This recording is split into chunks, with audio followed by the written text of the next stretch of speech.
Bueno, voy a arrancar con la grabación. Bueno, vamos a empezar la primera clase con una palabra que está dentro del texto de Andrea Husen, que se llama, que dice, uno de sus capítulos se llama Mapeando lo posmoderno. Esta idea de hacer un mapa, una cartografía sobre determinadas categorías, que en nuestro caso no solo sobre categorías, sino sobre autores y teorías. ¿Por qué? ¿Por qué digo esto? Porque es una temática, todos ustedes lo saben, nos atravesó, inclusive en las charlas de pasillos de la facultad, que tiene enormes discusiones y que generó enormes polémicas. Con lo cual, cuando decimos posmodernidad, hay gente que se horroriza, hay gente que dice que es una estupidez, hay gente que dice que eso no existe, hay gente que la defiende fervientemente y hay gente que la piensa en sus dobles posibilidades, que es lo que a mí particularmente me parece más interesante. Yo les voy a proponer el recorrido por distintos autores que tienen justamente posiciones distintas, en muchos casos antagónicas, y que proponen una discusión y un debate muy, bueno, que fue así vital, porque hubo peleas bravas entre ellos. Una de las peleas más importantes fue la de Lyotard con Habermas. Lyotard como un poco el texto fundante dentro de la filosofía sobre qué es la posmodernidad, y Lyotard con su famosa respuesta de que la posmodernidad no existe, de que en realidad se trata de que la modernidad es un proyecto inacabado que aún no se ha terminado. Bueno, después hay otros autores que entablan discusiones muy profundas entre ellos. Vamos a ver autores como Jameson, que tienen una mirada completamente negativa sobre la posmodernidad. Sin embargo, es un crítico, para mi gusto, de los que mejor analiza el arte posmoderno.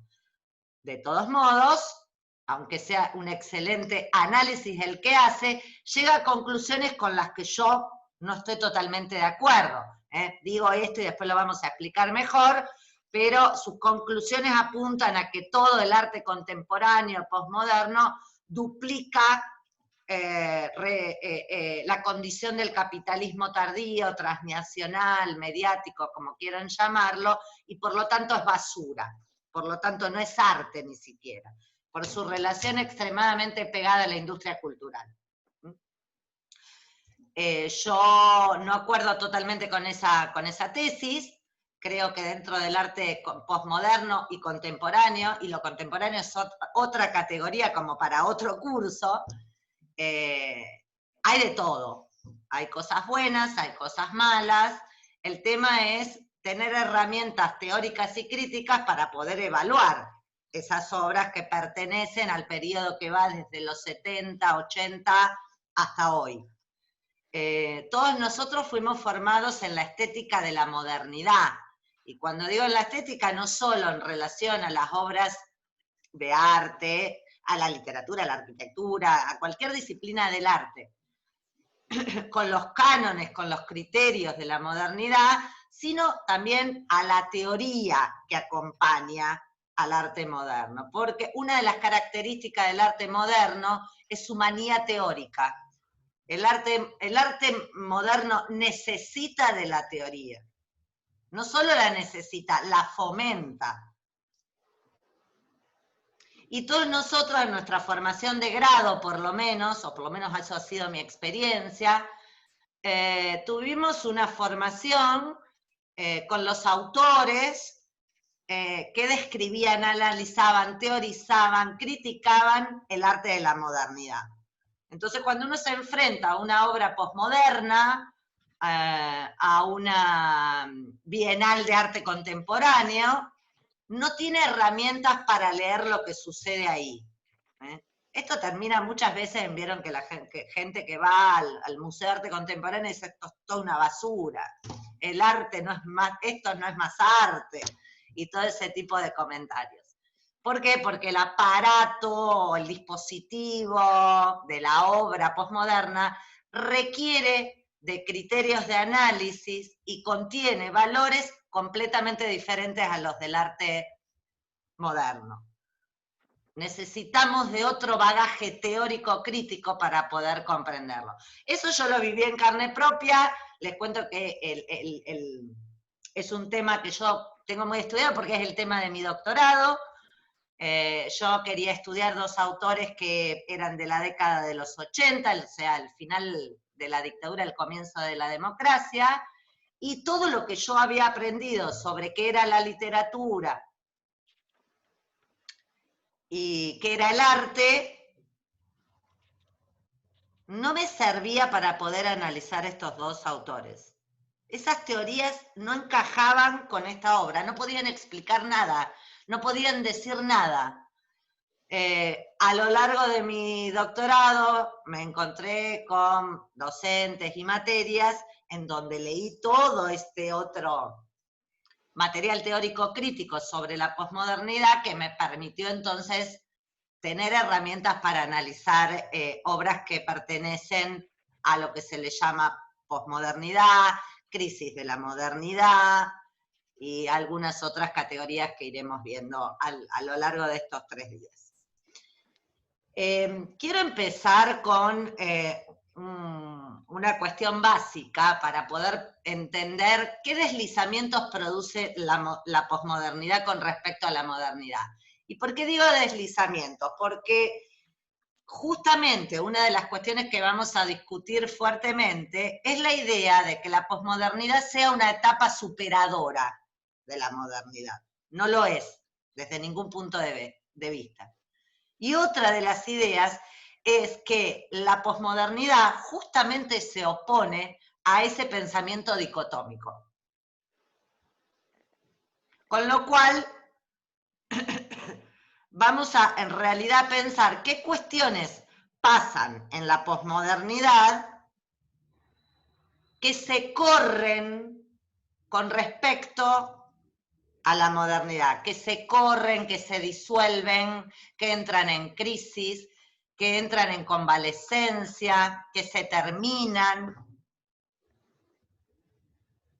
pero no necesariamente ni que se oponen, ni que, porque vuelvo a decir, una de las banderas del arte posmoderno es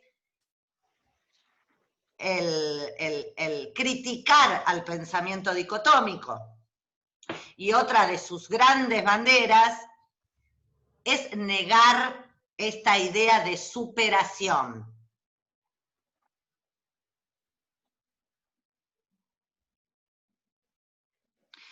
Entonces quiero empezar un poco con una distinción que es importante, que es muy importante y que la vamos a pensar para estas dos etapas, modernidad y posmodernidad. Dentro de lo que llamamos la modernidad tenemos que distinguir 3 cuestiones: modernidad, de modernización, de modernismo. Y de la misma manera, ya en la clase que viene, vamos a distinguir posmodernidad de posmodernismo o posmoderno. Teniendo en cuenta que la palabra moderno, para nosotros los hispanohablantes, es distinta que para el inglés. En el caso de ustedes, los arquitectos del modernismo, está claro para ustedes qué movimiento representa. En el ámbito de la literatura no es tan así.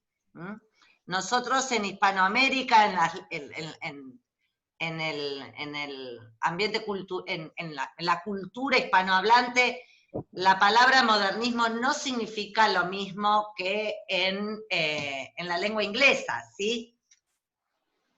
Para nosotros el modernismo es Rubén Darío. ¿Se entiende? Es el simbolismo, el decadentismo. Cuando para la lengua inglesa es la vanguardia, de alguna manera. No las vanguardias históricas, una vanguardia posterior. Esto para que tengamos en cuenta de que es una palabra también que tiene distintas significaciones en las distintas lenguas, en inglés, en francés, en español. Pero bueno, vayamos a esta distinción entre modernidad, modernismo y modernización. La modernidad es una etapa de la historia que comienza en el siglo XVII, que está relacionada con el advenimiento del capitalismo, por supuesto,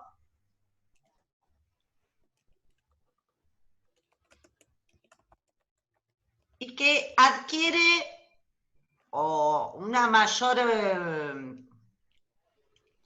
consolidación durante el siglo XIX. Además, lo que pasa en el siglo XIX es que es el momento en donde el arte moderno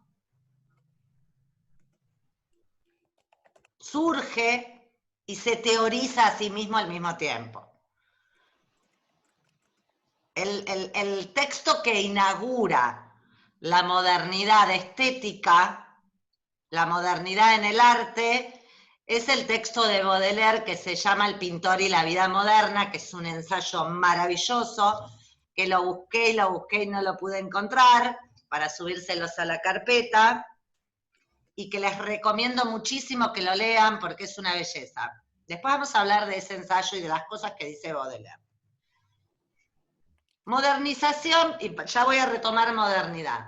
El concepto de modernización está ligado, entonces, modernidad es una etapa que empieza en el 17 y llega hasta hoy, y que tiene en el siglo XIX una particularidad muy fuerte porque es ahí donde surge el arte moderno. Sí, decime, Nico. Tengo el texto ese de Baudelaire.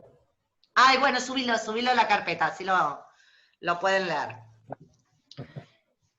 Modernismo en realidad es un proceso. Ustedes como arquitectos lo conocen mejor que yo porque de hecho todos los procesos de modernización urbanística es un proceso que está ligado fuertemente a qué idea, a la idea de progreso, que es una de las ideas más emblemáticas de la modernidad. Los procesos de modernización. ¿Por qué es importante distinguir esto? Porque esa cuestión del progreso no la abrazan de la misma manera las distintas modernidades artísticas. Por ejemplo, Baudelaire es una persona que rechaza, que siente desprecio por el progreso. Y en cambio las vanguardias, unos años después, cuando digo las vanguardias, son las vanguardias históricas, ustedes deben conocer el texto de Peter Burger sobre las vanguardias, el dadaísmo, el futurismo, el surrealismo, el expresionismo. Las vanguardias europeas históricas abrazan fuertemente el concepto de progreso. Y de hecho, esa va a ser una de las cuestiones que el posmodernismo le va a criticar a las vanguardias. Una de las cuestiones por las cuales el arte posmoderno se va a alejar del arte de vanguardia. Y después tenemos el modernismo. El modernismo lo vamos a entender justamente como el arte que va de las primeras vanguardias a la Segunda Guerra Mundial, al final de la Segunda Guerra Mundial. En Latinoamérica puede ser un poquito más, porque todavía en los años 50, parte de los 60, nosotros tenemos el boom latinoamericano, el gran arte experimental, la novela experimental de los años 50. Pero más o menos, el modernismo es el arte que va con distintas manifestaciones,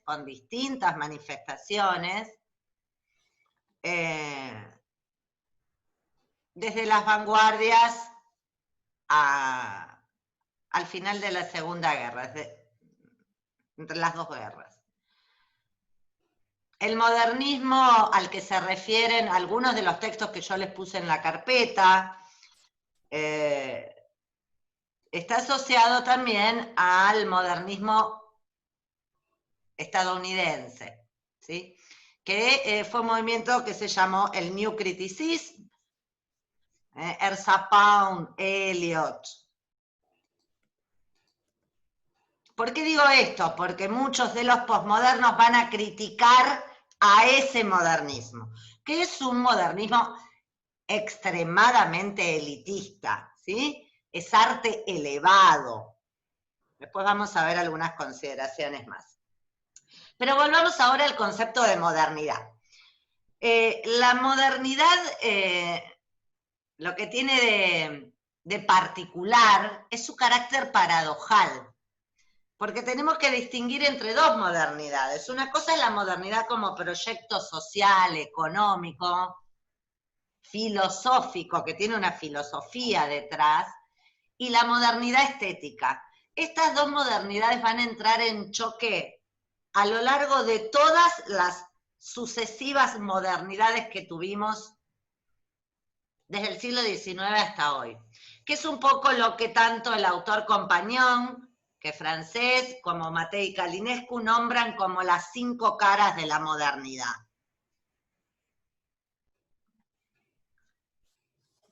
Una de las características más fuertes de la modernidad estética es justamente oponerse, resistir a la modernidad como proyecto social y como filosofía.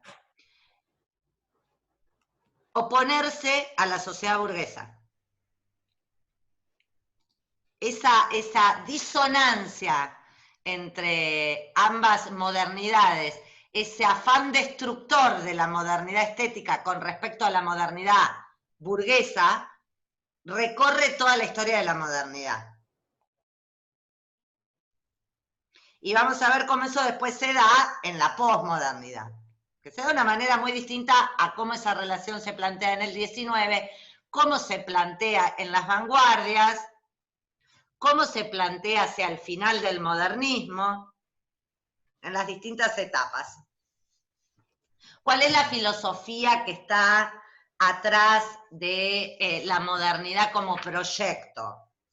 Bueno, ahí la filosofía que sustenta la modernidad como proyecto social, económico, es la filosofía del iluminismo, ¿sí? El siglo de las luces, el siglo XVIII. Sobre ese tema hay un libro que es una belleza, que yo se lo súper recomiendo, que se llama Filosofía del Iluminismo de Ernest Cassirer. Se escribe con 2 S, Cassirer. Es hermosísimo.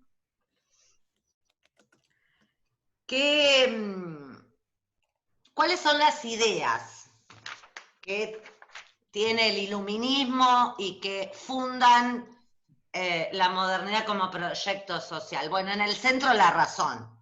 Esta idea de una razón trascendental, de una razón universal, la idea de un tiempo lineal, sucesivo, infinito, la fe en que ese tiempo lineal y ese futuro que nos espera es un futuro de liberación, es un futuro al que, por la razón y a través de ella, la humanidad va a lograr la emancipación. Es lo que después Bátimo va a llamar, que lo vamos a ver en la clase que viene, Gianni Bátimo, que es un filósofo italiano, el pensamiento fuerte de la modernidad. ¿Por qué? Porque la modernidad tiene un afán utópico, tiene un afán trascendental, tiene un afán teleológico. Y es optimista, cree que la humanidad efectivamente, si se rige por la razón, va a llegar a un estadio de justicia, libertad, igualdad, a una humanidad emancipada. Este es un gran tema que vamos a ver que se cae en la posmodernidad. La idea de que el arte puede colaborar en la emancipación del hombre. La idea de que el arte tiene un poder trascendental, un poder transformador de lo real. Otra de las cuestiones básicas de la ideología del iluminismo, de la modernidad como proyecto social, filosóficamente hablando, la idea de progreso,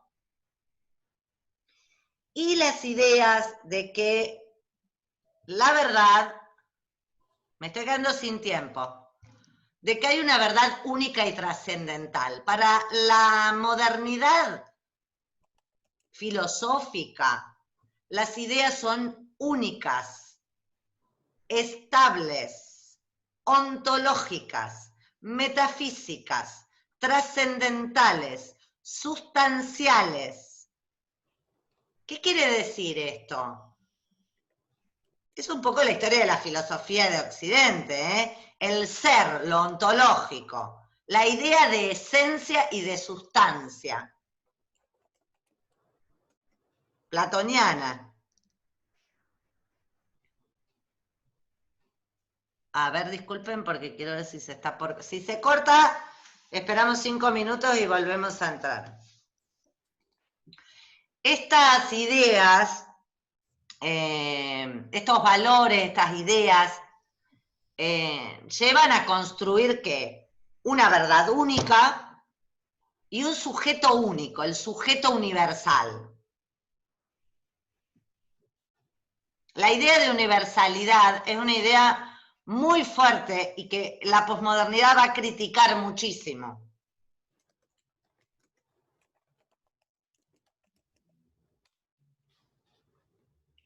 Es decir, que es un pensamiento del fundamento, tiene fundamento.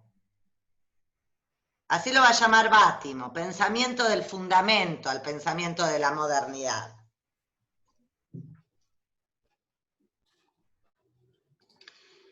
Junto a la idea de progreso, por supuesto, ¿cuáles van a ser los pilares en los que va a apostar fuertemente la modernidad? La ciencia y la tecnología. La razón instrumental. Esta razón trascendental e instrumental que nos va a llevar a una sociedad cada vez mejor, a través de un progreso indefinido. Esa emancipación de la humanidad la vamos a lograr a través de la ciencia y la tecnología. Esa es otra de las cuestiones fuertísimas que la posmodernidad va a criticar. De hecho, el texto de Lyotard es parte de esa premisa, de esa idea. La ciencia efectivamente, la ciencia y la tecnología, ¿nos llevaron a un mundo mejor o nos llevaron a una pesadilla?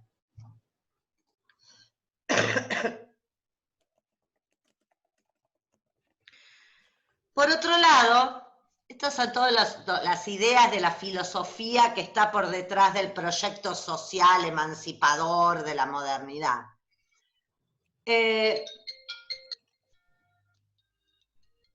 Por otro lado, la modernidad se piensa a sí misma permanentemente como la superación, como superación.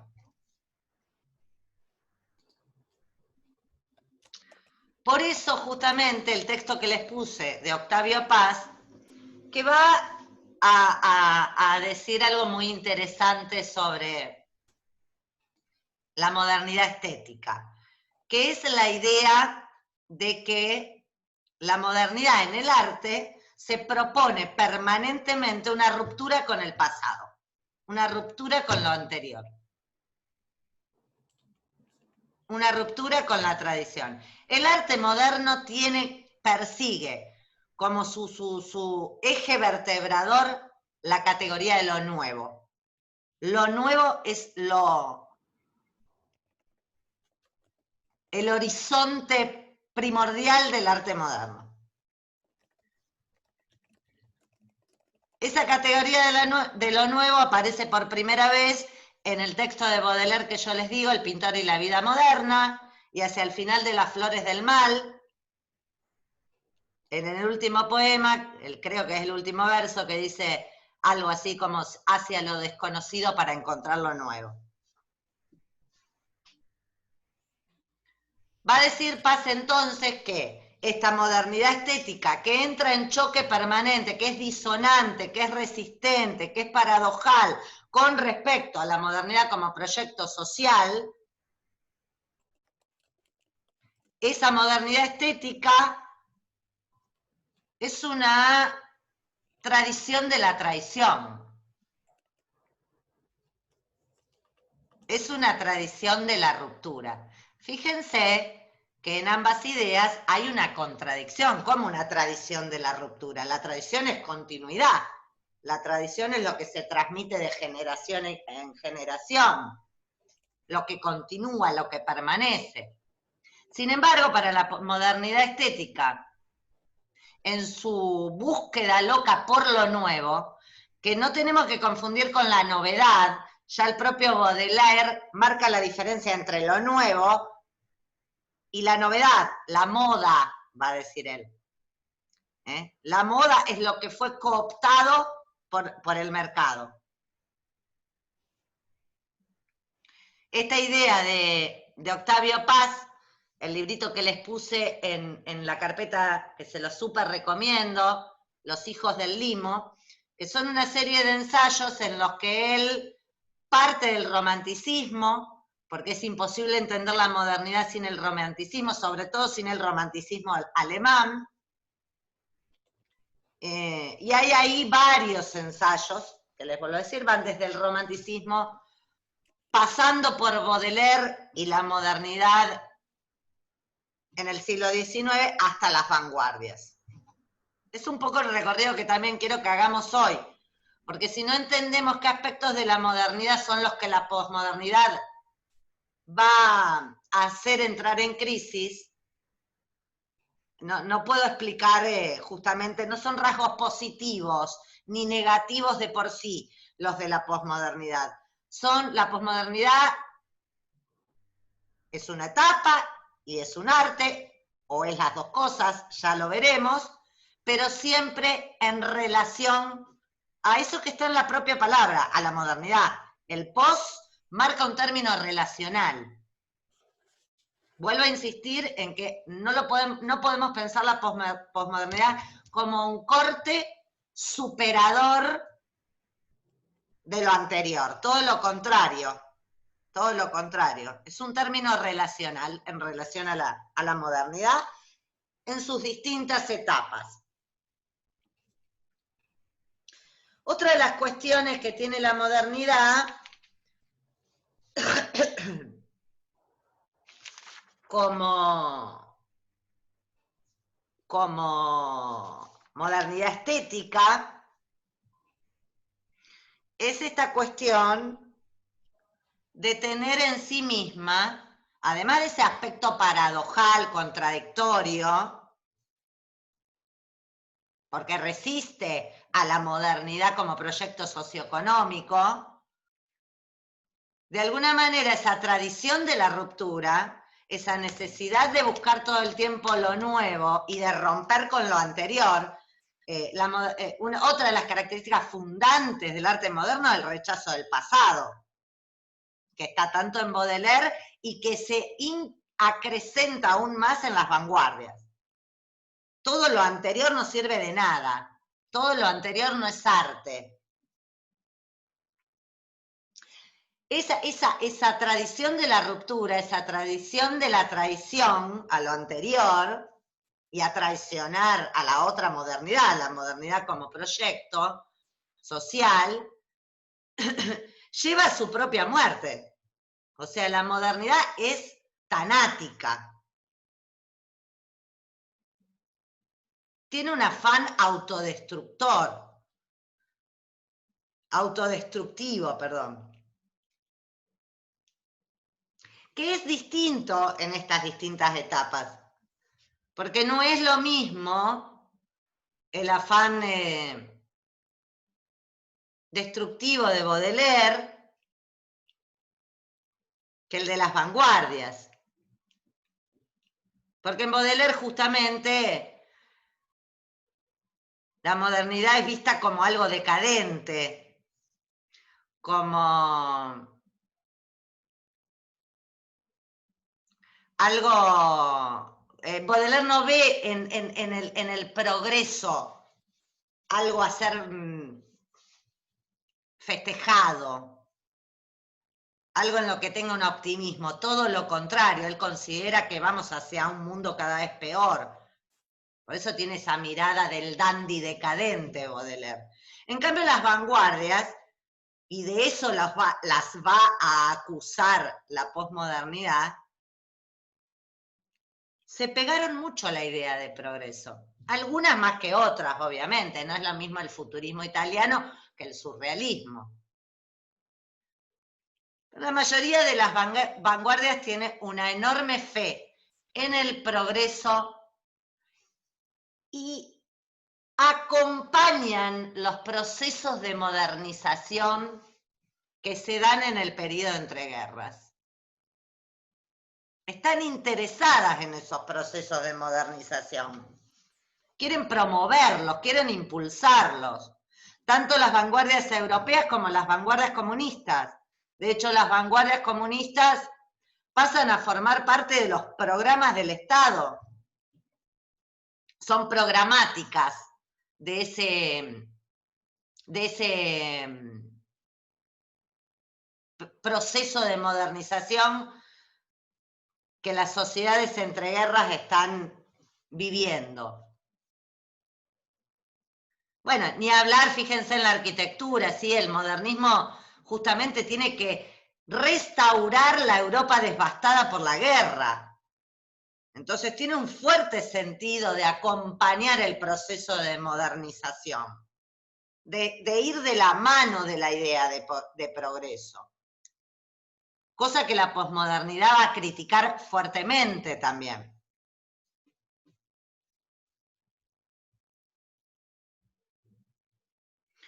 Bueno, esta idea entonces de que en el propio concepto de modernidad están estas dos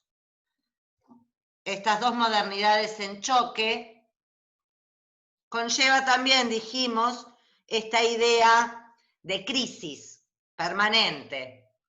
¿Por qué digo esto? Porque justamente para algunos autores la posmodernidad no es más que una crisis más de la modernidad. Ya la modernidad pasó por varias crisis, que son las que algunos autores llaman estas caras o etapas de la modernidad.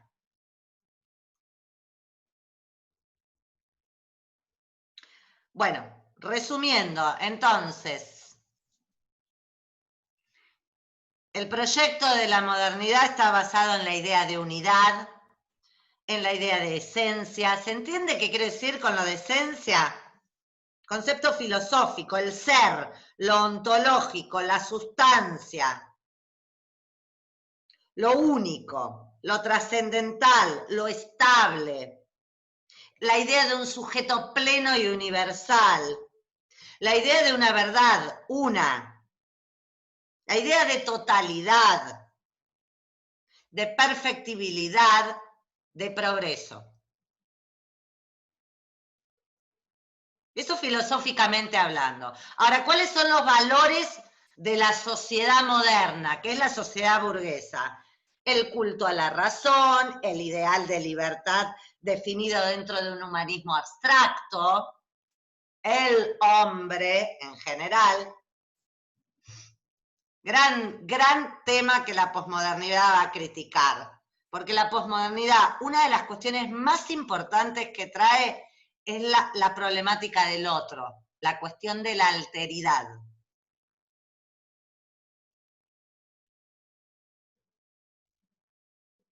la idea de que ese sujeto universal es un invento, va a decir la posmodernidad.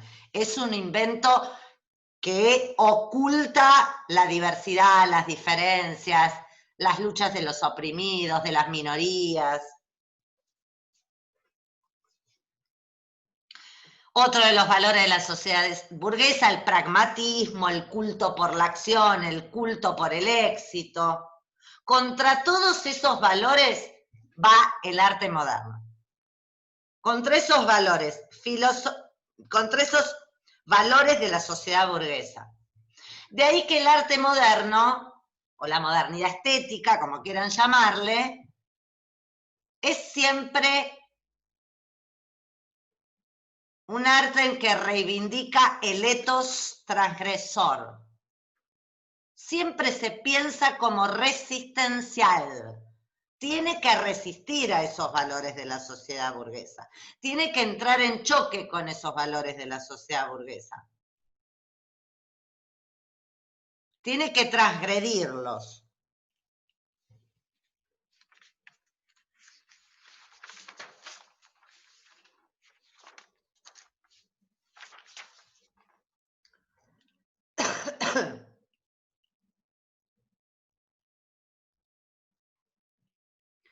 Bueno, vamos ahora a algunas características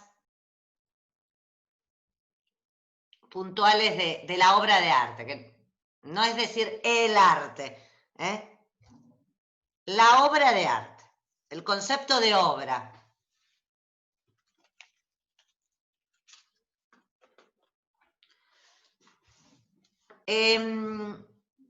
Una de las cuestiones que está desde los primeros textos de sobre arte moderno, ya estaba en Baudelaire. Fíjense que en el texto de Baudelaire, El pintor y la vida moderna, es un texto en el que él intenta definir qué es, qué debe ser o qué es el arte moderno. Y va a decir, es encontrar en lo efímero y en lo transitorio lo eterno. Y va a poner como ejemplo del artista por excelencia a lo que sería un fotógrafo hoy en día de prensa de diario. Guy Constantin, que es un dibujante que iba por las calles y dibujaba la noticia, la situación que había sucedido. ¿Qué le fascina a Baudelaire de Constantin, de la obra de Constantin, como para ponerle en semejante lugar de centralidad, ¿no? Su capacidad de captar el presente. Piensen que hasta el siglo XIX, y en el siglo XIX está el romanticismo también, el arte clásico, ¿qué representaba? Figuras o mitológicas o religiosas. Tenemos el arte medieval religioso, después el arte clásico, que retoma, recupera el arte grecolatino. Lo que caracteriza al arte moderno es esa necesidad de representar el propio tiempo. En el caso de Baudelaire, el presente; en el caso de las vanguardias, el futuro. A las vanguardias les interesa mucho más que el presente, el futuro.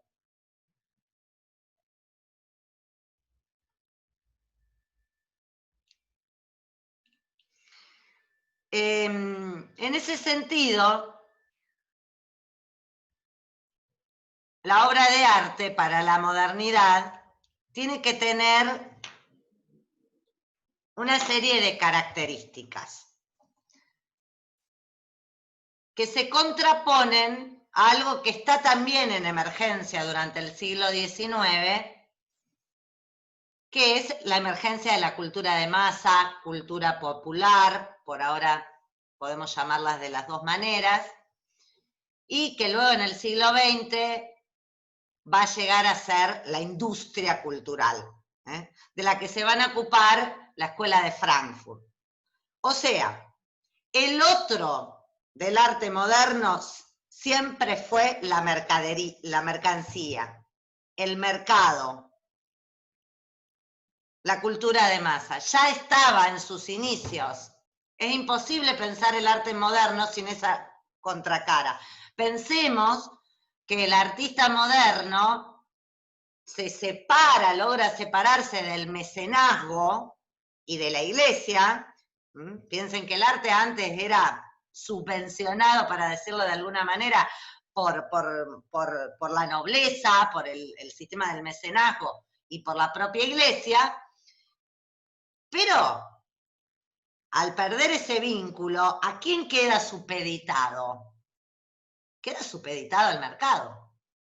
O sea que está siempre ese diálogo con el mercado, con la mercancía, con la cultura de masa. Va a ser un tema que va a obsesionar siempre al arte moderno en sus distintas etapas y de distinta manera. Digo esto porque una de las cuestiones fundamentales de la posmodernidad es que la posmodernidad va a abrazar a la cultura de masa. Cuestión que para la modernidad es imposible de pensar. Para el arte burgués, para el arte moderno, la cultura de masa es nauseabunda, es lo vulgar, es la mercancía, es el mercado, es el mal gusto. Otro gran tema, el tema del gusto, que vamos a ver que en la posmodernidad se disuelve y toma otras características. Bueno, me perdí porque había ido a Baudelaire. ¿Por qué? Porque fíjense, si ustedes leen el ensayo, que hacia el final, él justamente va a hablar de la moda. O sea, está siempre esa cuestión de la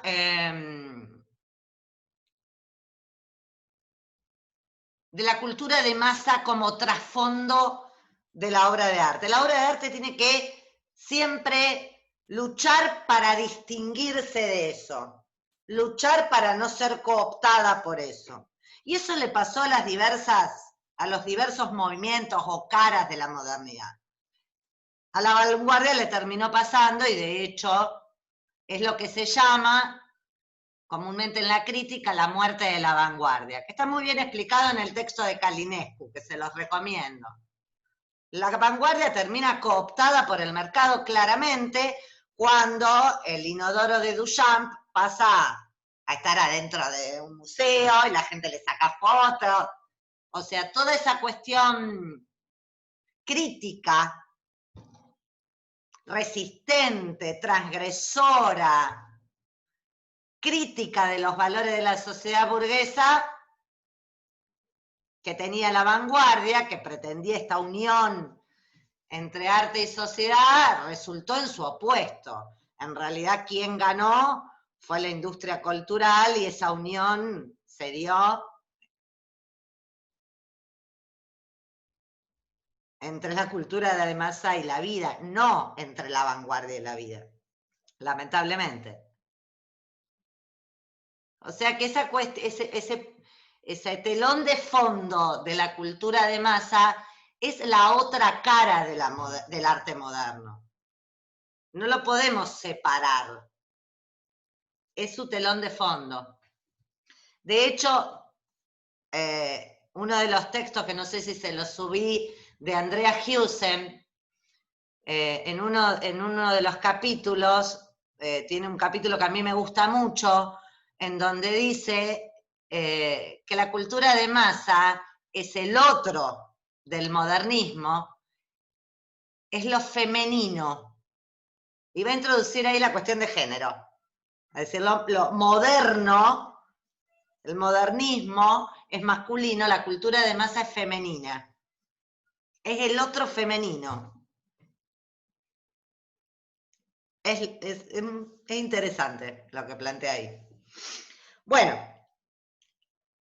¿cuáles son entonces esas características que tiene que tener la obra de arte moderna, sí o sí, inclusive para resistir a la sociedad burguesa y para no transformarse en mercadería, en mercancía?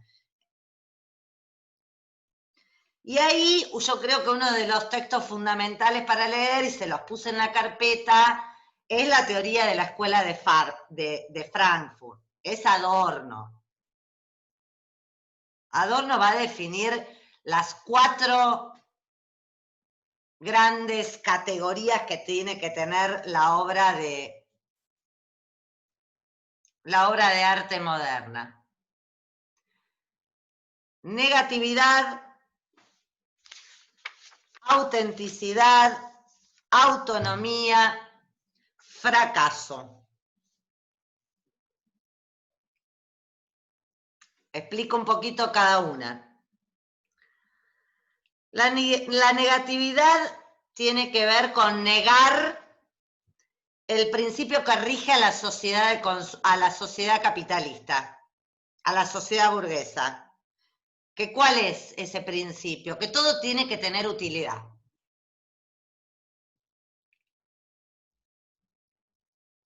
Ese sentido pragmático, instrumental.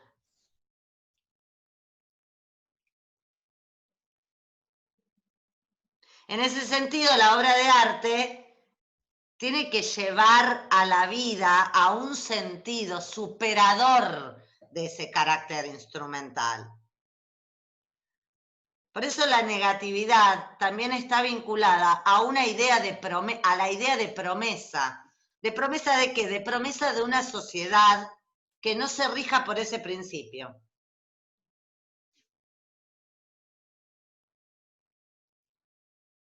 De una sociedad en donde no estén separadas las esferas. ¿Qué esferas? Es una cuestión que trabaja la escuela de Frankfurt. Separar arte de trabajo, la separación entre arte y trabajo, la separación entre civilización y cultura, la separación entre espiritual e intelectual. La negatividad es una idea de negar las condiciones existentes con la promesa de una sociedad en donde ese sentido utilitario, pragmático de la existencia no existan más y esa separación de esas esferas no existan más.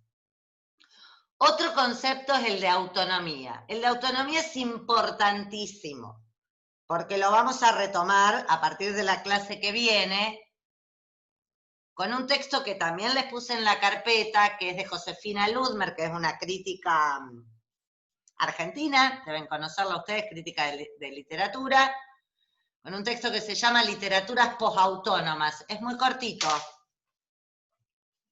porque una de las cosas que más cambia en el arte posmoderno es esto, la cuestión de la autonomía. Pues lo vamos a explicar bien mañana. ¿Qué es la autonomía? Que el arte moderno no tiene que ver nada más que con sí mismo. Está desvinculado de lo social y de lo real. Remite solo a sí mismo. Tiene sus propias reglas. Quiere estar separado. Quiere ser autónomo con respecto a su exterior. Por eso la obra de arte moderna es siempre autorreferencial, es siempre reflexiva, habla de sí misma. Esto en la arquitectura también se ve claramente. Remite a su propio lenguaje, a sus propias lógicas, a su propio código. No está interesado en el exterior de sí misma. Está liberada de la realidad. Es un dominio separado. El arte moderno es un dominio separado de los otros dominios. el de lo real, el de lo social.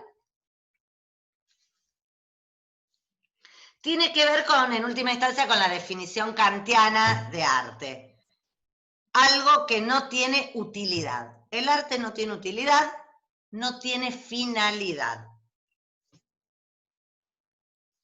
Después está la idea de fracaso. Dijimos entonces negatividad, autonomía, fracaso. El fracaso es un deber en la obra de arte moderna. Bueno, nosotros nos criamos con ese valor. ¿Vieron cuando decimos, no, pero eso es comercial? Tiene que fracasar el arte. ¿Para qué? Para que sea auténtico. Si no, es que quedó cooptado por la lógica de la industria cultural. O sea que el arte moderno, cuando fracasa, vence. Cuando fracasa, vence. ¿Por qué? Porque asume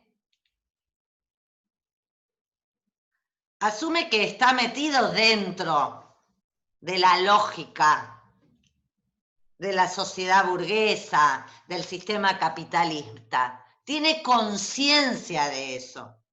No niega esa condición, sino que la asume en ella misma. Por eso tener éxito sería pertenecer a la lógica del éxito de la sociedad burguesa.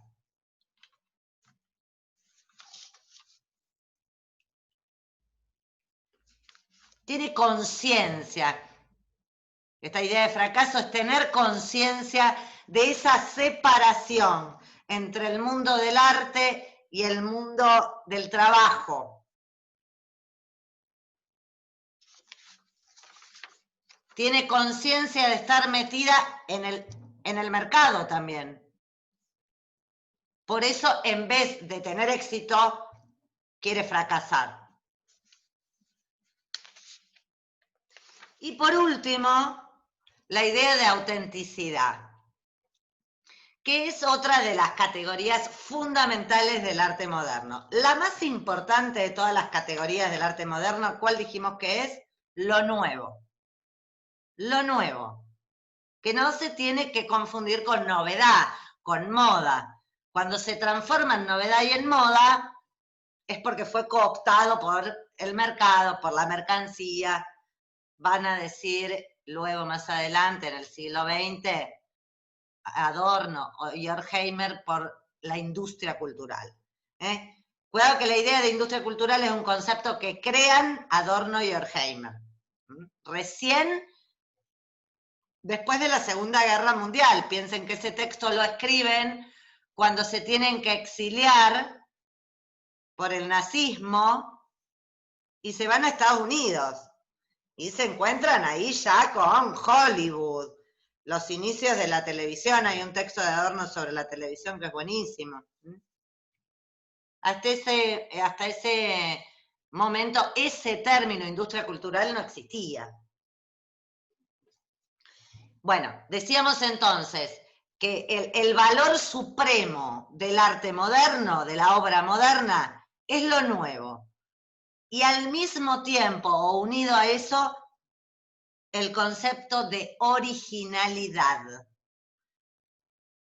de ser único, irrepetible, distinto a todo, de tener una marca individual personal fuertísima. De hecho, por eso los artistas, cuando digo artistas, en cualquier disciplina, son tomados como genios, ¿sí? Todos los artistas de la modernidad, en cualquiera de las disciplinas que se la mire, son inconfundibles, tienen un estilo propio, único, una marca subjetiva, individual, muy fuerte. Por eso siempre el artista moderno va a tener desconfianza del estilo, porque el estilo, ¿qué es? Algo que se canonizó, diríamos desde hoy. Pensemos en el concepto de canon. Algo que se academizó, algo que ya está aceptado, deglutido, venerado, reconocido. De ahí la necesidad, la actitud, parricida del artista moderno. El artista moderno tiene que matar al padre, tiene que matar al estilo anterior a él, que se haya fosilizado, que se haya canonizado, que se haya academizado, para crear algo nuevo, un estilo único, personal, propio.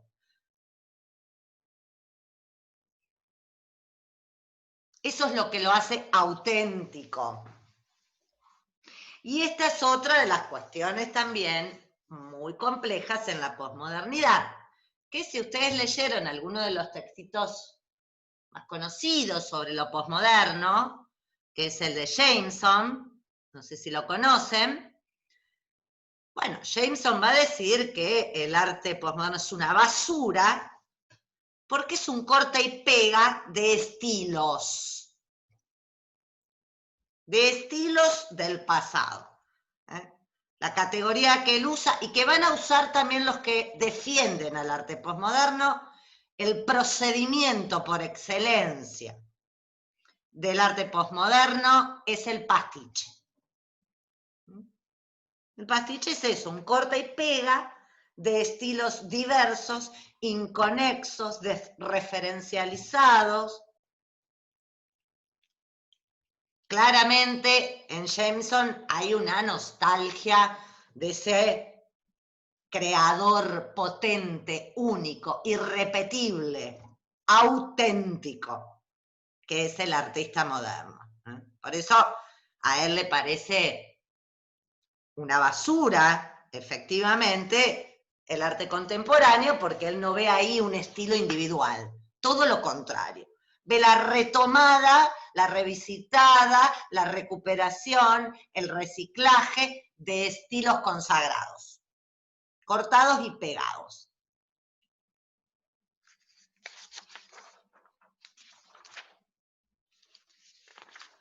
Bueno, dentro de la bibliografía, esas son las 4 categorías fundamentales de la obra de arte moderna, tal como la define Adorno, tal como la define la Escuela de Frankfurt.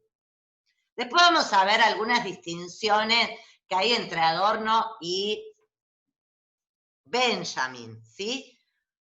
Porque esta categorización que hace Adorno, como ustedes pueden darse cuenta, es altamente valorativa del gran arte burgués. Adorno tiene una mirada absolutamente elitista sobre el arte. Absolutamente elitista. Es arte elevada, es alta cultura. Ni se toca ni se mezcla con la cultura popular. Tema que sí le va a interesar a Benjamin. Piensen en la obra de arte en la era de la reproductibilidad técnica.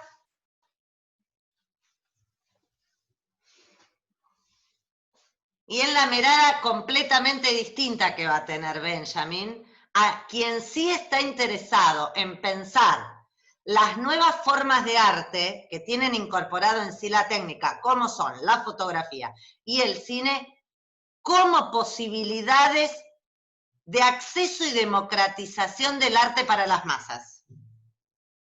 ¿Sí? En cambio, Adorno se queda elogiando y describiendo, a mi gusto perfectamente bien, qué es el gran arte burgués, el arte elevado, la alta cultura. No tiene, ni se tiene que tocar con lo otro. Está en esa pureza, en esa justamente negación de su exterior, lo que la hace justamente grande, elevada, trascendental. ¿Qué otras características podemos nombrar del arte moderno? Yo me voy un poco a mi área, que es la literatura. Ustedes traten de pensarlo desde también el campo disciplinar de ustedes. Me imagino que todos están pensando en Le Corbusier, ¿no? Ahí hay como el punto máximo al que llega el modernismo, el arte moderno en la arquitectura, por lo menos desde lo que yo he leído, que ustedes tendrán mayor detalle, por supuesto, en el campo disciplinar de ustedes. ¿Cuáles son entonces los autores en la literatura que marcan, que son los fundadores de la modernidad estética en la literatura? Baudelaire, Rimbaud y Mallarmé.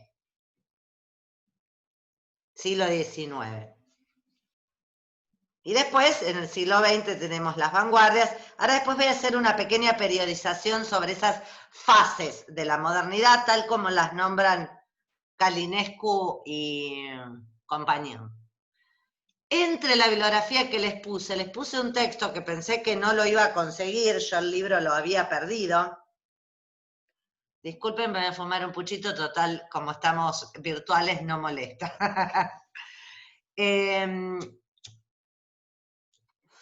Y lo conseguí y se los puse entre la bibliografía que se llama La lírica moderna, de Hugo Friedrich. Es un libro genial, absolutamente genial, que explica a estos tres autores.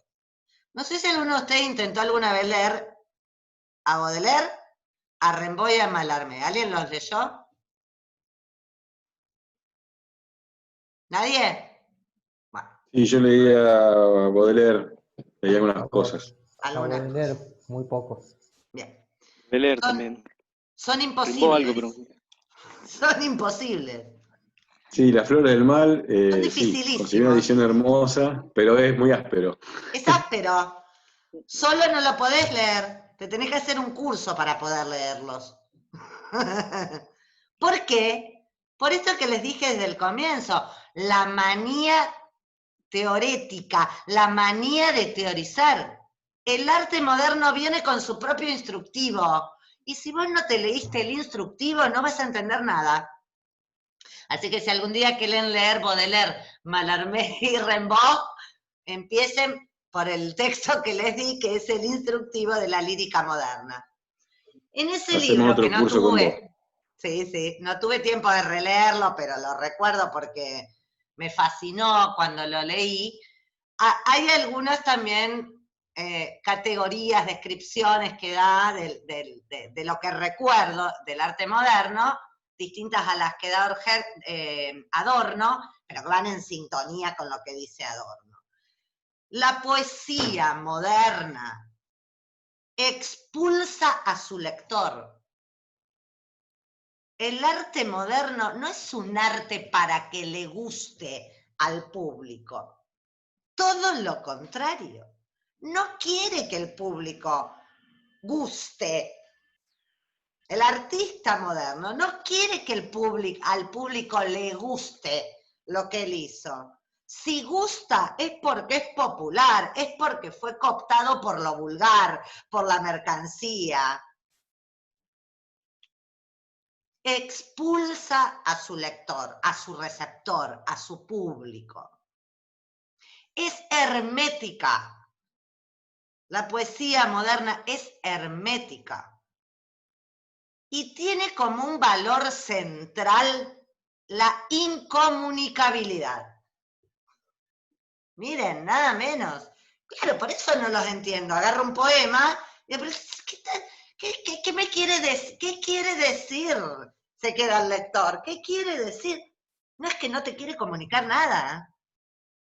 No hay una intencionalidad de comunicar algo. Todo lo contrario. Te está diciendo... Y quedemos tranquilos. Claro, sí. Te está diciendo que es imposible la comunicación. De hecho, esa incomunicabilidad va a terminar ¿en qué? En la literatura y en las artes plásticas. En la literatura, en Artaud y en Beckett. Y en las artes plásticas, ¿en quién va a terminar? En el expresionismo abstracto, en Pollock. La no figuración, la abstracción absoluta. No hay mensaje en Pollock.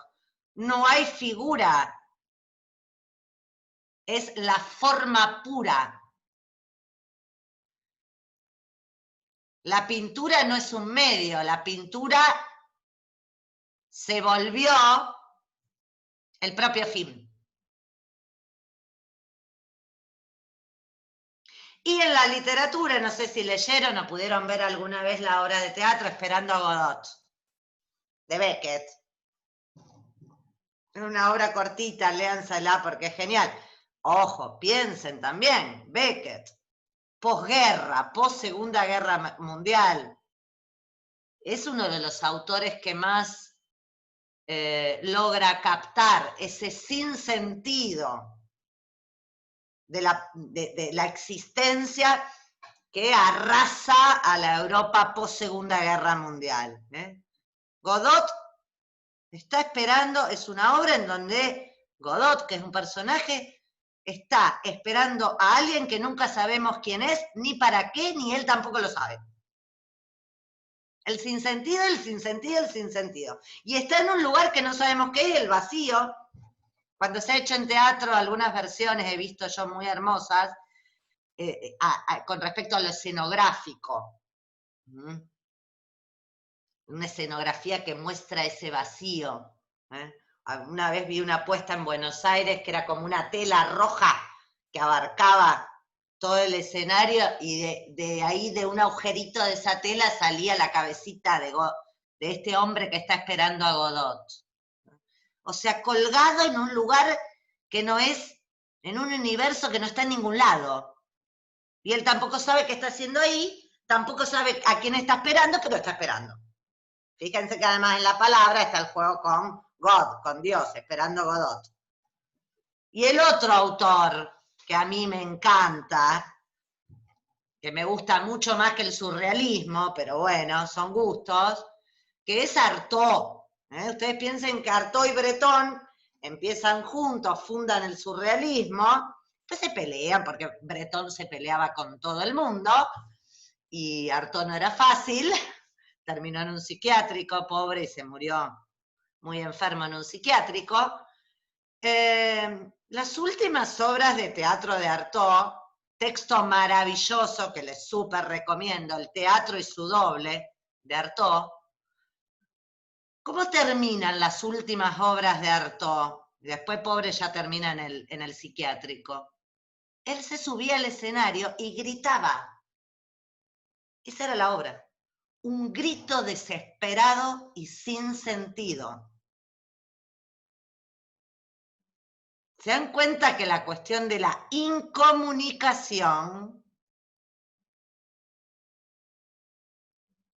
es central de la obra de arte moderna? Se va acrecentando a su vez hasta llegar a estas últimas formas de la modernidad en los años 50, comienzo de los 60, después ya pasamos a ¿qué en los 60?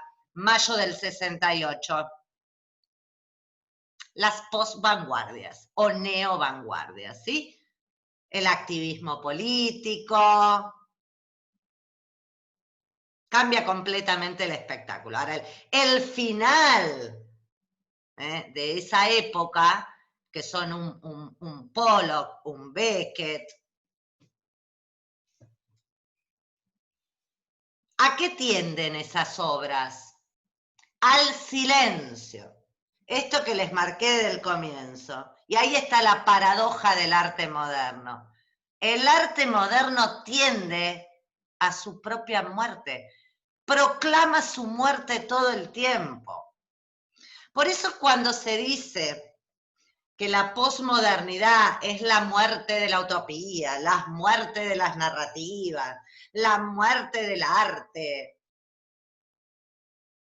Es un poco ingenuo ese pensamiento, porque esa idea de autodestrucción, tanatofilia y muerte es el principio del arte moderno. El arte moderno es inseparable de su afán de muerte y autodestrucción.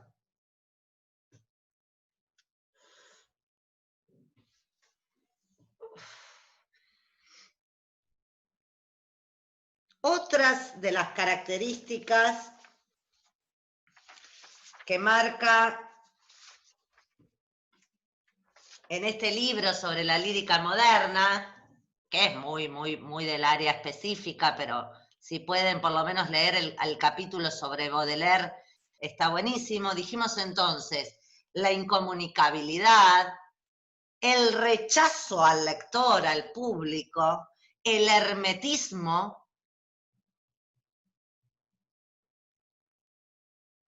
Me estoy olvidando otra importante.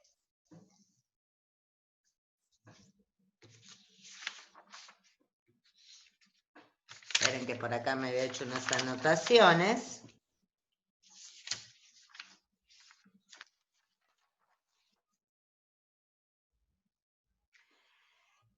Su incomprensibilidad, su ilegibilidad. Es ilegible eso. Enfréntense a cualquier texto literario de la modernidad y van a ver que son textos muy difíciles, porque no te dejan entrar, al contrario, te expulsan, te lo hacen dificultoso. Esto también está relacionado con algo que después en las vanguardias va a ser la teoría del shock. El arte en las vanguardias pretende provocar un shock en el espectador justamente para desautomatizarlo de su alienación en la vida burguesa. Pero bueno, paren que después vuelvo a las vanguardias. Sigamos con el arte de la modernidad del siglo XIX. Hermético, oscuro, ilegible, rechaza al lector, incomprensible, tiene como valor la incomunicabilidad, su no deseo de comunicar nada, y esta cuestión, que ya la dijimos que es la autonomía del arte, de estar cerrada sobre sí misma. El pliegue, le decía Mallarmé, el pliegue. La obra se pliega sobre sí misma. Por eso es autorreferencial y autorreflexiva.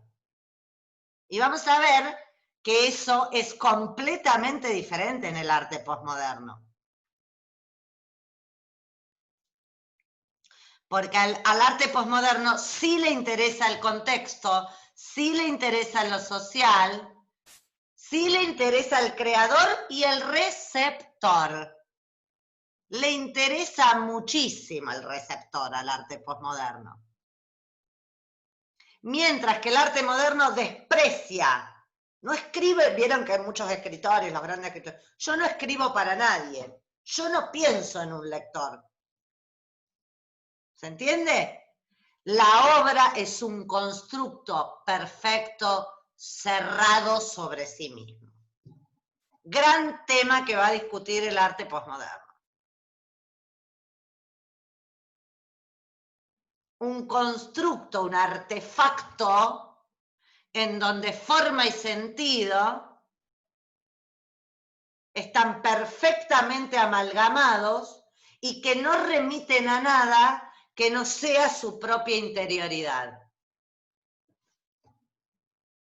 Siendo que siempre en el arte moderno importó más la forma que el significado. Esa es otra cuestión importante. Mucho más importante la forma que el significado. Esta obra cerrada sobre sí misma es autorreferencial. Por eso una de las características más fuertes de la poesía moderna es que es metalingüística. Habla sobre sí misma, en cualquier disciplina, perdón. Lo hago extensivo, a cualquier disciplina. Es metalingüística, es metadiscursiva. Habla de la propia obra, del propio proceso creativo.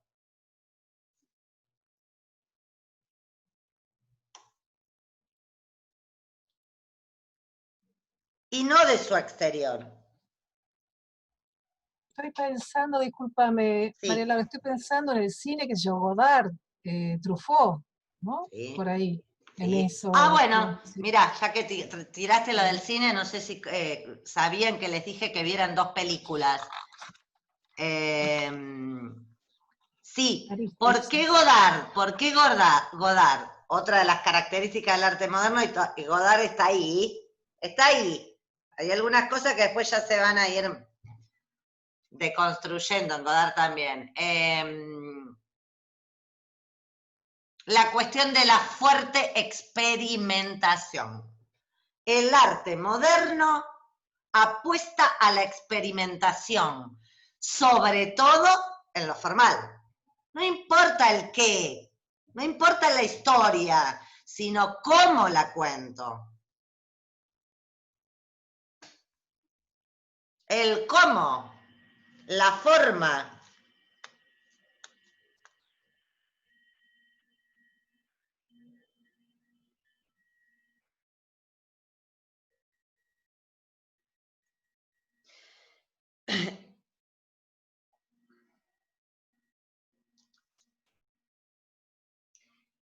Con esto voy a ir cerrando las características ya del arte moderno, después me refiero 2 minutos a las películas y cerramos la clase para la clase que viene ya meternos de lleno en posmodernidad. Pero si yo no les explicaba todo esto, no se iba a entender con respecto a qué cosas del arte moderno lo posmoderno se desliza, se disuelve, se desarma, entra en crisis.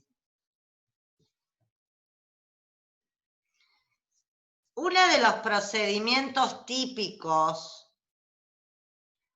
del arte moderno, tanto en su versión del 19, pero sobre todo y fundamentalmente en la vanguardia, en las vanguardias históricas, es el procedimiento de la parodia.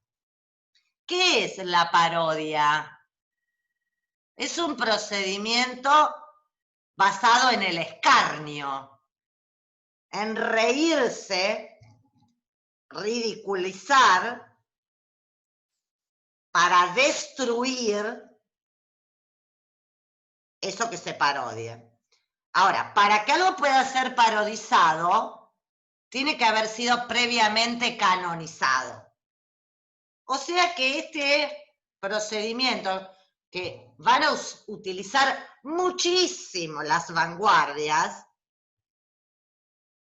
tiene que ver con lo que hablamos en el comienzo, tan bien definido por Octavio Paz.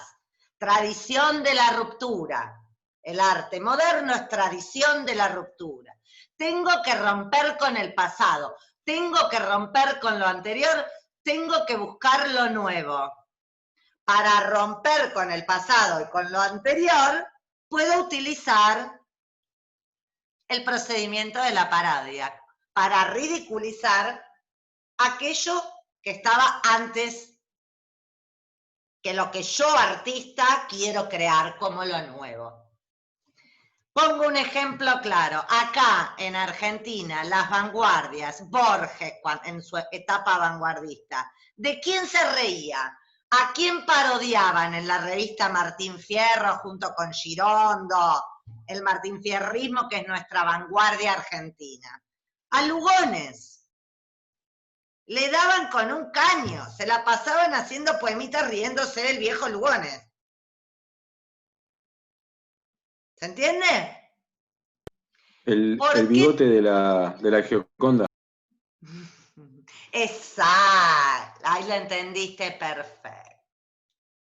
Esa obra que es de Duchamp, ¿qué está haciendo? Parodiando la obra clásica, una de las obras más importantes de la tradición.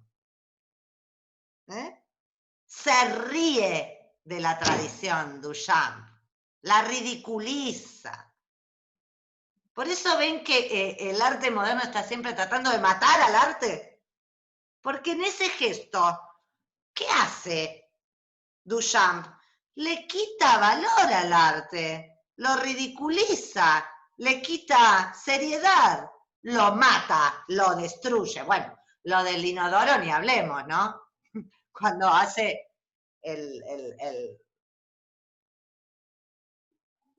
la obra del mejitorio con la firma de él. Y dice, esto es una obra de arte porque lo firmé. Gesto iconoclasta por excelencia. La obra de Duchamp para mí es genial. Y no puede pensarse el arte contemporáneo sin Duchamp. Todo lo que vemos en el arte contemporáneo, todo, ya lo hizo Duchamp.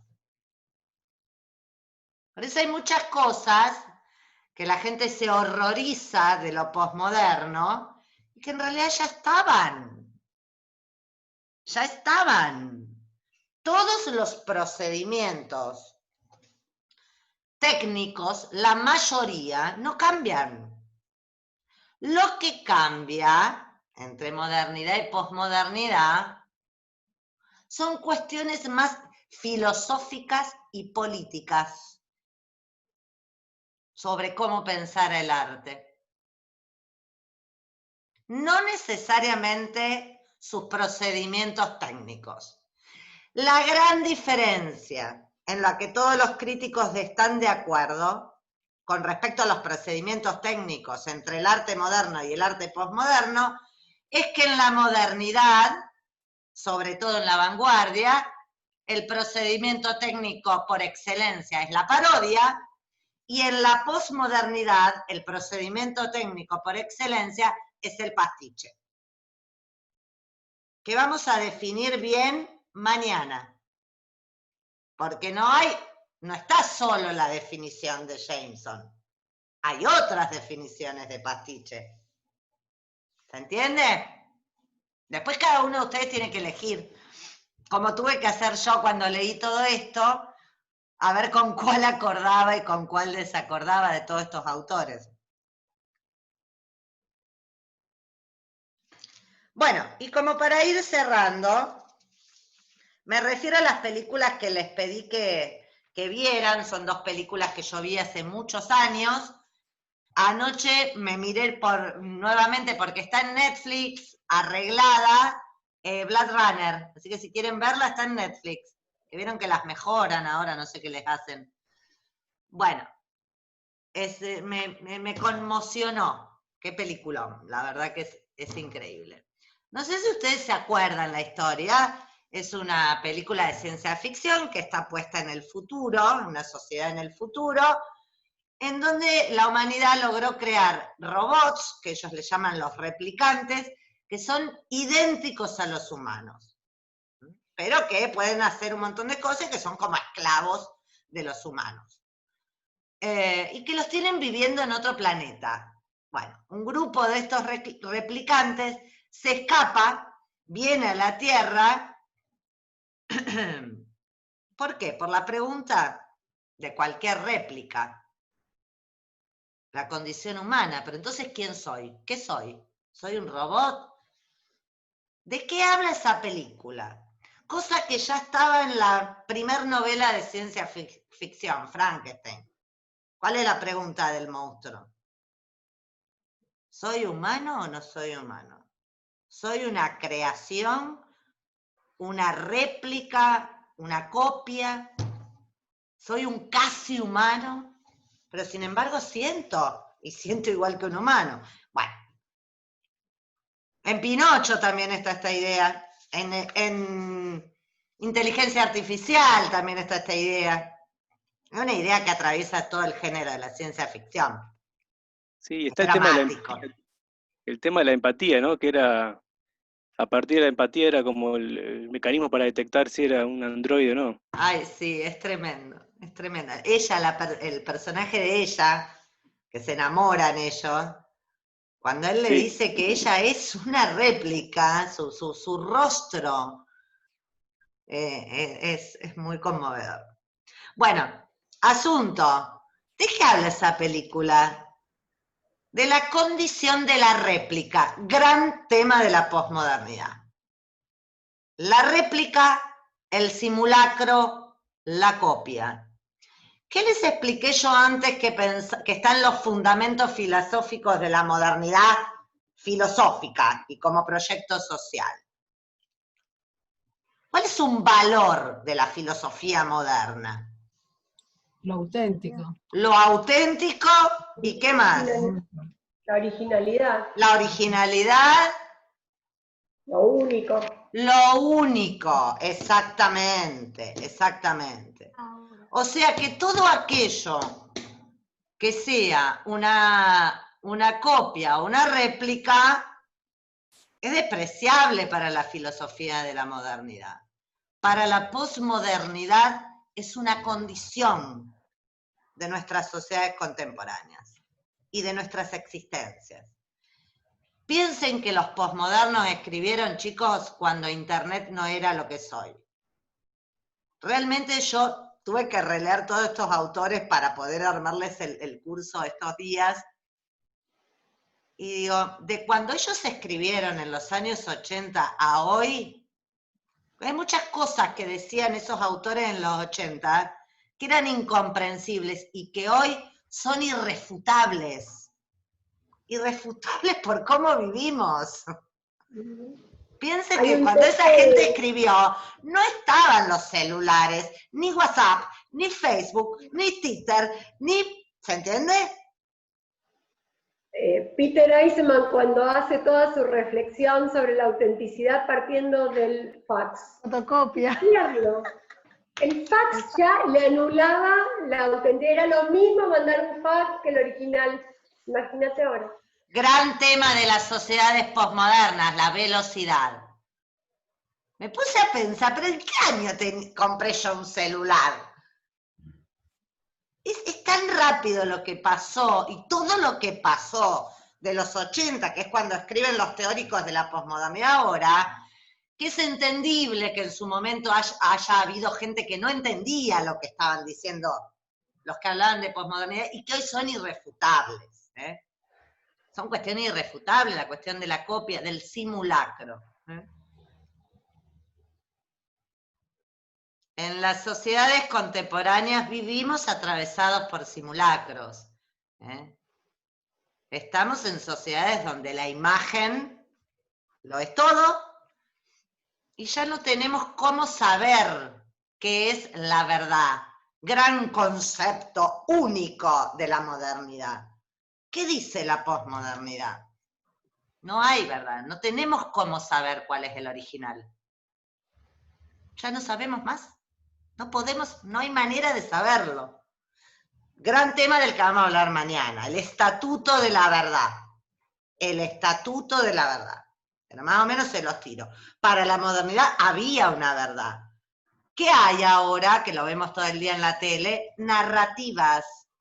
¿Vieron? Que están los que, vamos a ponerlo en criollo y en la grieta argentina. Los que miran TN creen la narrativa de TN, los que miran C5N creen la narrativa de C5N. Punto. Hasta los propios gobiernos utilizaron la palabra narrativa para autodescribirse, para describir al enemigo político. La verdad no existe más. ¿De dónde viene esto? De Nietzsche. De Nietzsche. El mundo como fábula. Es una idea nietzscheana. El mundo como fábula. Todo es interpretación. Ya no hay más hechos. Que es uno de los lemas de la posmodernidad. Que podemos discutir. Bueno, tema entonces de Blade Runner, las réplicas, los simulacros, la imposibilidad de distinguir entre... Sí, claro, Fíjense cómo termina la película, que descubre el policía que tiene que buscar a los replicantes y matarlos, los mata a todos, salvo a esta de la que se enamora. En la escena final descubre que él es un replicante también. Terrible, terrible, dramático.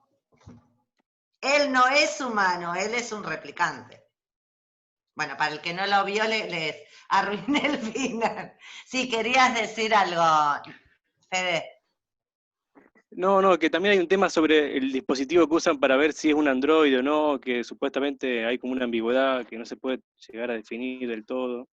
Exacto. Y el mismo supuestamente el que es humano también duda. El margen de error, hay un margen de error ahí, sí, lo trabajan muy bien en la escena en donde él 100 preguntas le hace a ella para ver si es replicante. Y ella se pensaba que era humana, me parece. Y ella pensaba que era humana, por eso te parte el alma cuando le dice que no es humana. Sí, de hecho hay un momento en el que ella le pregunta a él si alguna vez hizo el test y él no le responde. Y queda como ahí. No le responde, ¿por qué? Porque a él le pasa lo que nos pasa a todos nosotros.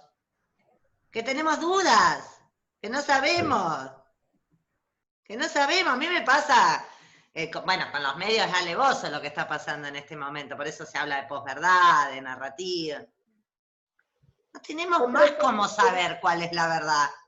Es imposible. Un tema que es fuerte también ahí es el tema de la obsolescencia. A ver, ¿por qué, Pía? Porque los replicantes duran 4 años. Exactamente. No lo había pensado, qué interesante. En el momento cuando él está por matar al último de los que tiene que matar, finalmente pierde importancia matarlo porque se está muriendo. Y entonces toda la escena de la cacería se transforma en presenciar la muerte que sí o sí le va a suceder por su... Está muy bueno lo que decís, no lo había pensado, mira. Tal cual, gran tema de que duran 4 años. Lo relaciono con la cultura de la basura, del descarte de nuestras sociedades contemporáneas. En nuestras sociedades contemporáneas también todo dura poco. ¿Ustedes se acuerdan que antes las cosas duraban muchísimo? Las llevábamos a arreglar. Igual ese tema de la obsolescencia, por ejemplo, en el futurismo italiano, que quieren una ciudad para cada generación, ya está iniciado. Qué interesante lo que decís. Exactamente, y eso es lo que cada uno de ustedes vaya buscando. Fíjense que muchas de las cosas que se creen que son totalmente posmodernas, están en la modernidad, en cualquiera de estas etapas que fuimos nombrando. Mañana las voy a explicar mejor, las 5 etapas. ¿Sí? Hoy me quería concentrar en lo duro de la modernidad para poder después mostrarles los deslizamientos con respecto a esas categorías fundantes, y la palabra fundante y fundamento es crucial, de la modernidad. Si no, no se entiende qué es lo que trae de distinto, no de nuevo. La posmodernidad no trae nada de nuevo, trae distinto, no nuevo. Ese es otro. ¿Por qué? Porque hay una cosa que se cae para siempre en la posmodernidad, la búsqueda de lo nuevo, que era lo que fundaba el arte moderno. La búsqueda de lo original, de lo auténtico y de lo nuevo. Cosa que también está en la otra película, que no tuve tiempo de reverla, es de mis películas amadas. Yo lo amo a Wim Wenders, y París, Texas, para mí, yo me acuerdo cuando la vi la primera vez que me quedé así, ¿qué es esto? Pensemos algunas cuestiones nada más de la peli. La peli está toda atravesada por pantallas, vidrios. ¿Se acuerdan la escena en que Travis se encuentra con ella? ¿Cómo se llama la actriz? Bellísima. Natalia Kinski, la hija del gran Kinski. Natalia Kinski. Exacto. Sí, de esa cara, de ese padre puede salir una belleza así. Por favor, qué mujer. Qué loco ¿Se ese acuerdan padre. que dónde hablan ellos? Ella trabaja en una En esa cabina. vidriera donde bailan las mujeres, no sé, prostitutas, qué sé yo cómo llamarla. Y esa escena donde se superpone la cara de él sobre el reflejo de ella. con Toda todo. la película, yo me acordé en este momento de esta escena, pero si ustedes la vieron ayer o anteayer o más recientemente, recordarán otras. Está toda atravesada por la mediatización. Otro gran tema de las sociedades contemporáneas y que han desarrollado múltiples teóricos, sobre todo latinoamericanos, Néstor Canclini, Jesús Barbero, por nombrar algunos de los más importantes que han escrito y hablado sobre las mediatizaciones, las mediaciones en las sociedades contemporáneas. Otra cuestión, ¿qué le pasa a Trevis? No puede hablar, se quedó sin lenguaje. Se quedó sin lenguaje. Rasgo que claramente y acertadamente Jameson marca de la cultura posmoderna. Es una cultura en donde lo verbal perdió preponderancia y centralidad. ¿Y quién tomó el lugar que tenía lo verbal en el siglo XIX y primera mitad del siglo XX? La imagen. La imagen. La imagen, el lenguaje de la imagen sustituye al lenguaje verbal. Y todo toda su historia son imágenes. Sus imágenes, los recuerdos de él, vieron lo del incendio. Su subjetividad está armada de recuerdos que son imágenes. Y último, y cierro porque ya es tardísimo.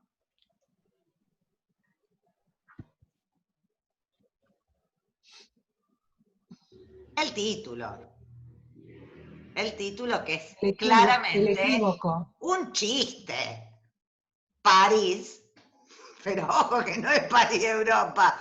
París, Texas, Dios mío, qué raro. ¿Qué pasa ahí también?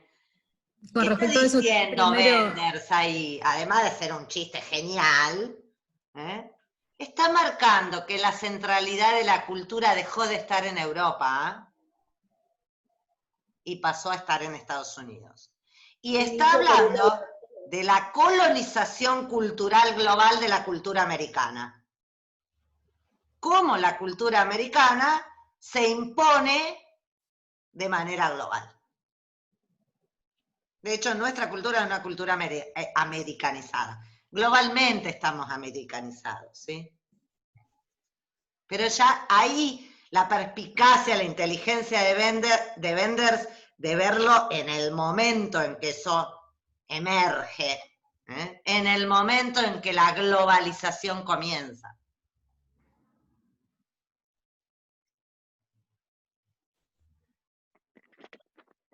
Sí, la escena esa, perdón, del encuentro con ella en ese lugar, Sí. que está atravesada por un vidrio, y es larguísima la escena, tiene una Es conversación larguísima. que es el reencuentro, y vos decís, no se pueden tocar, están ahí como con ese vidrio, y de fondo también hay como un papel metalizado. Bueno, estaba acordando de eso. Sí, tal Y cual. es larguísima, y están siempre con ese vidrio, y no, se están diciendo cosas muy importantes, porque es un reencuentro. Tremendas, es una escena también dramática. La fotografía es excepcional, aparte de la música, que la música, la fotografía, supremo. Es una película genial. Pero muchas de las fotografías están construidas en cuadros que parecen de estos cuadros de Hooper, ¿no? Esas imágenes de desolación. Exacto. ¿De qué artista estás hablando que no te entendí, Elina? ¿Quién es Hooper? No te entendí. El pintor. El nombre no me acuerdo. Edward. ¿Cuál es, chicos? No me doy cuenta. Ahí va. Mostrame, Carla. Ah, bien. Ahí. Hay alguna no mostrada. Sí, igual no lo tengo, no me doy cuenta cuáles son sus cuadros. El que hizo Hawks in the Night. Esto, ahora ahí se las comparto. A ver, compartí alguna imagen. Me tenés que dejar compartir la pantalla, Lola. A ver, ¿y cómo se hace? ¿Compartir pantalla pongo? No, vos no, tenés que, a los participantes, ahí Sí. hacer clic derecho. A ver, de ahí. Administrar participantes. Sí, ahí fíjate que hay una cosa que es compartir pantalla, una cosa de esas, o dejar compartir. Parece que hay.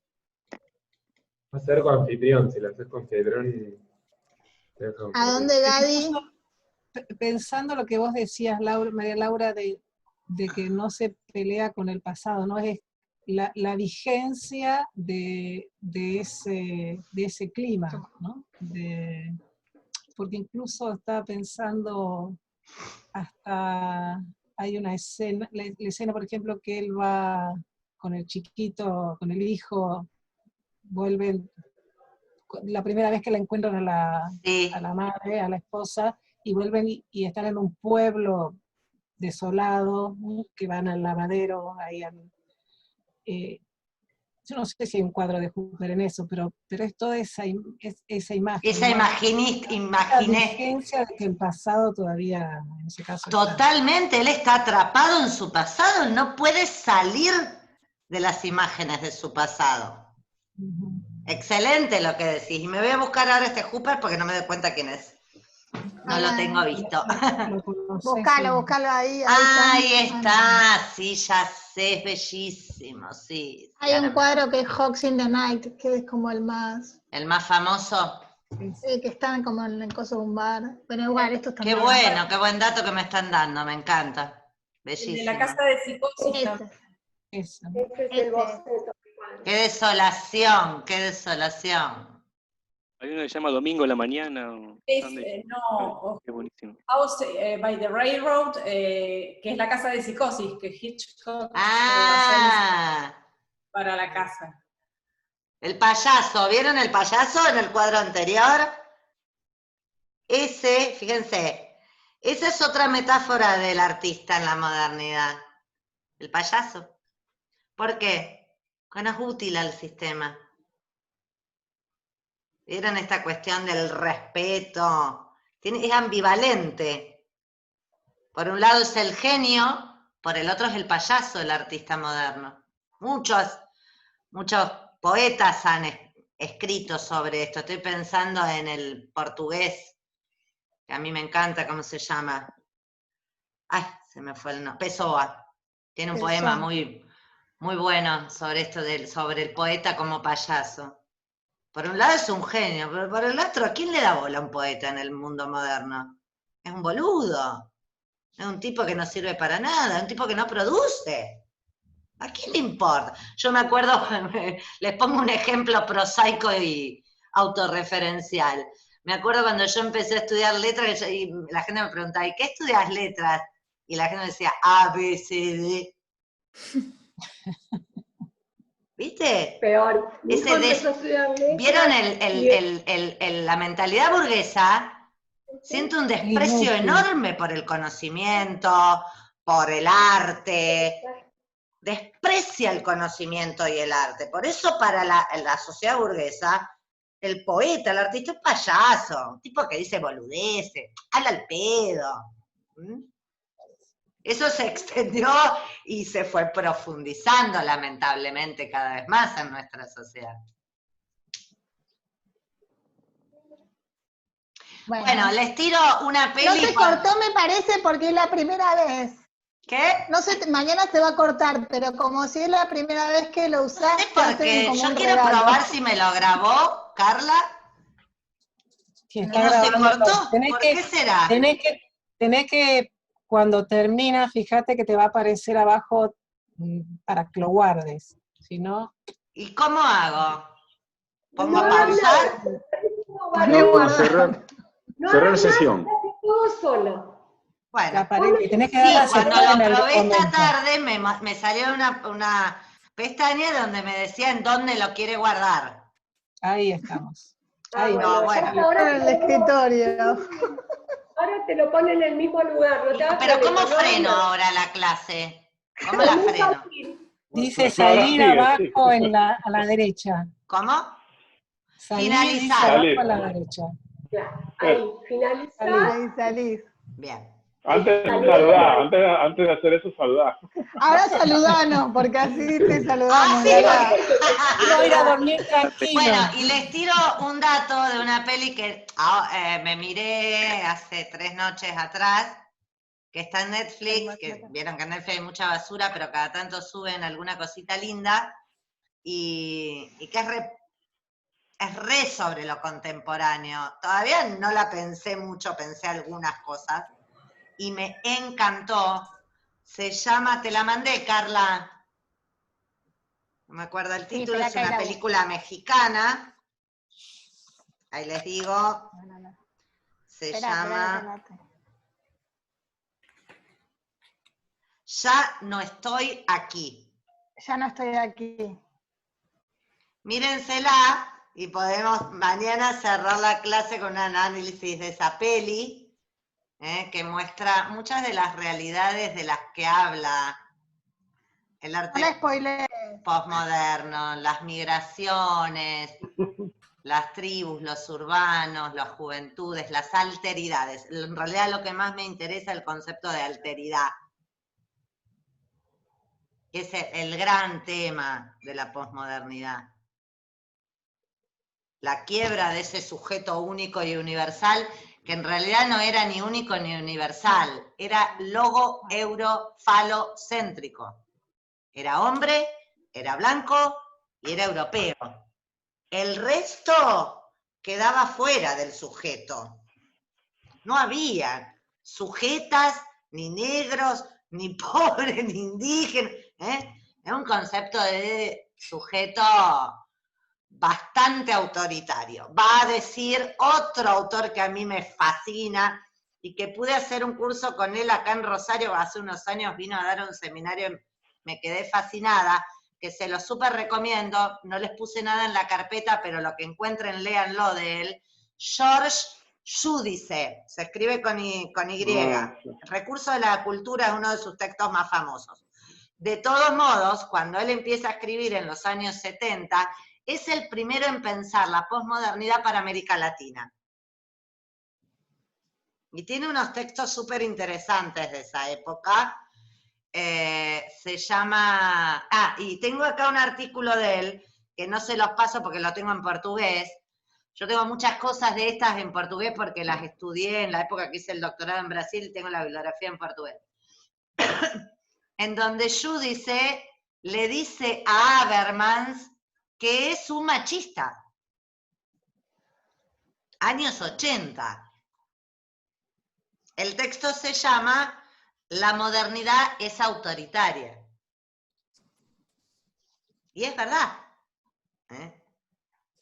Esa concepción de ese sujeto universal, que en realidad esconde que es un sujeto blanco, masculino. Y hagámosla completa, es patriarcal. Patriarcal, totalmente. Empezamos. Bueno, de hecho, viste que ahora, y me gusta que así lo hagan, ahora hablan de sujetas. El sujeto y la sujeta. Eso suena feo. Mira, suena raro porque estamos formateados en eso.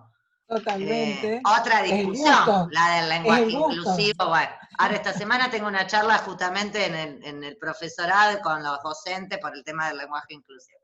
Porque están los que están en contra.